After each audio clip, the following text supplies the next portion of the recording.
परभणी शहरातील दर्गा रोड परिसरात खासदार बॅरिस्टर असद अवेसी यांचे सभेचे आयोजन नवनियुक्त जिल्हाधीश मोहम्मद गौस झैन यांनी केले होते। पक्ष संघटन वाढवण्यासाठी व निवडणुकीच्या तोंडावर परभणीत सभा असल्यामुळे सभेला मोठ्या प्रमाणात नागरिकांनी उपस्थिती लावली होती।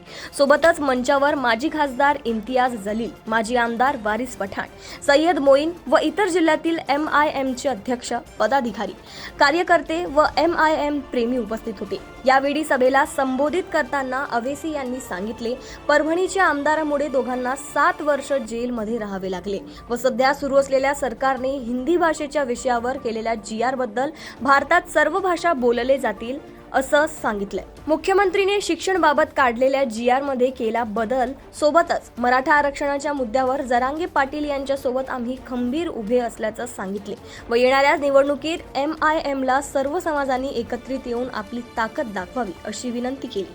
सज्जू लाला यांची आठवण काढत खाजा युनुस प्रकरण समोर सुद्धा प्रशासनाने शांत का आहे असा प्रश्न उपस्थित केला। आमदार राहुल पाटिल साहब उन्होंने महाराष्ट्र विधानसभा में तकरीर की है कि यहाँ पर दहशतगर्द हैं। मोहम्मद रईस को, सईद चाउश को, मतीन को 8 साल जेल के बाद बेल होती। हमारे सदर साहब बताए, ये अच्छी बात है क्या? बोलो, ये अच्छी बात है क्या? बोलिए आप कि तुम उन पे झूठा इल्जाम लगाती है। कुछ नहीं मिल रहा, पहाड़ खोदे तो चूहा भी नहीं निकल रहा। आप इन लोगों की जिंदगी बर्बाद कर दी है। मेरे अजीज दोस्तों और बुजुर्गों, मैं इस मौके पर हमारे मराठा भाइयों को मुबारकबाद देना चाहता हूं, जो मराठी जबान पर फख्र करते हैं, क्योंकि महाराष्ट्र है, यहां की मदर टंग मराठी है। मैं उनको मुबारकबाद देना चाहता हूं कि आपने कह दिया कि यहां पर मराठी जबान ही चलेगी, कोई दूसरी जबान को यहां पर हम पर, हमारे गलों पर नहीं थोपा जाएगा। तो महाराष्ट्र के मुख्यमंत्री को पीठ दिखाकर पीछे हटना पड़ा। आज ऑर्डर वापस ले लिए फडणवीस, कहा कि नहीं नहीं, GR को वापस लेते हैं हिंदी जबान के बारे में। मैं मुबारकबाद देता हूं उन तमाम लोगों को जो मुत्तहिद होकर मुकाबला किए। और मैं तो इम्तियाज साहब से पूछ रहा था कि कहां है हमारा भाई जरांगे पाटिल?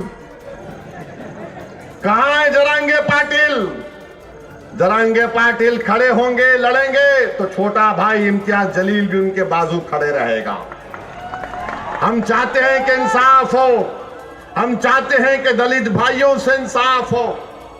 तो मेरे अजीज दोस्तों और बुजुर्गों, ये जबान की बात RSS करती है कि मुल्क में एक ही जबान होगी, एक ही कल्चर होगा, एक ही आइडियोलॉजी रहेगी।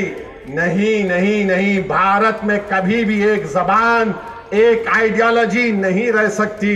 ये वो देश है जहां पर हजारों तहजीबें हैं, ये वो देश है जहां पर हजारों जबानें बोली जाती है। इसीलिए भारत की ताकत ये है, भारत की ताकत इसकी डाइवर्सिटी है। अगर कोई भारत को चाहता है कि एक ही जबान होगी, एक ही आइडियोलॉजी होगी, वो भारत नहीं रहेगा, वो डिक्टेटरशिप हो जाएगी और हम कभी भी उसको होने नहीं देंगे इंशाअल्लाह। है बांग्लादेश, यहां से मेरे ख्याल से अगर प्लेन में भी गए तो कम से कम 2.5 से 3 घंटे के ऊपर हो जाएंगे। बांग्लादेशी यहां था,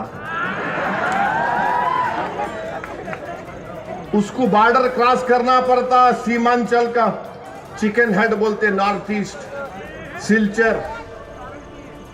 उन्हें वहां से निकल के यहां तक आ गया। आप सो रहे थे मोदी? अमित शाह क्या कर रहे थे? पेंटिंग कर रहे थे। BSF तुम्हारी, इंटेलिजेंस तुम्हारी, अब उन्हें वहां से निकल के यहां तक आ गया, इनको ख्याल ही नहीं है। ये छोड़ो, कोई बांग्लादेशी परभनी में आने की हिम्मत नहीं कर सकता इंशाअल्लाह ताला। ये भारत की अटूट सरजमीन है। बांग्लादेश बांग्लादेश, अरे कहेगा बांग्लादेश? बांग्लादेश की जब तुम बात कर रहे हो तो सुनो मेरी बात बीजेपी वालों। वो बांग्लादेश में जब से यूनुस आए हैं, बांग्लादेश पाकिस्तान की नेवी के साथ एक्सरसाइज कर रहा है।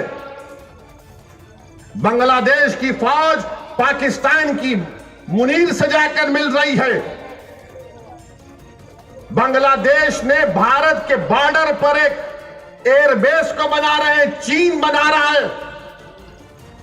इसकी फिक्र नहीं है तुमको? जरा तो शर्म करो। उस बांग्लादेश को जिसने हमने मुक्ति वाहिनी बनाकर उनकी मदद की थी, आज उस बांग्लादेश में यह हो रहा है। उस बांग्लादेश में यह हो रहा है, तुम परभनी में आकर बांग्लादेशी कहती हो। या तो तुम बिल्कुल ही दिमाग के पैदल हो, थम्सअप हो तुम, या फिर तुमको भारत से मोहब्बत नहीं है। देखो, 2 फ्रंट नहीं 3 फ्रंट होगा। और तुम बांग्लादेश बांग्लादेश यहां आकर बकवास अनाप शनाप बक रहे हो। सोचो क्या हो रहा है, देश कहां जा रहा है। अरे पड़ोसी में क्या पड़ोस क्या कर रहे हैं देख लो। उन पड़ोसियों से अगर मुकाबला करना है तो देश को एक रखो, सियासत करो। मगर अगर तुम परभनी में मेरी गली में आकर बांग्लादेशी बोलोगे तो मुझे कुछ फर्क नहीं पड़ता, उस बांग्लादेश में बैठे हुए लोगों को खुशी होगी। तो इनको सोचना चाहिए, बांग्लादेश बोलना बंद करो। बात करेगी बांग्लादेश। नेपाल को जाकर देखो क्या हो रहा है नेपाल में। कोई फिक्र नहीं है, कुछ फिक्र नहीं है। अरे भारत को तुम बदनाम करना चाहते तो तुम्हारी बात, तो फिर तुम जो चाहे कर लो।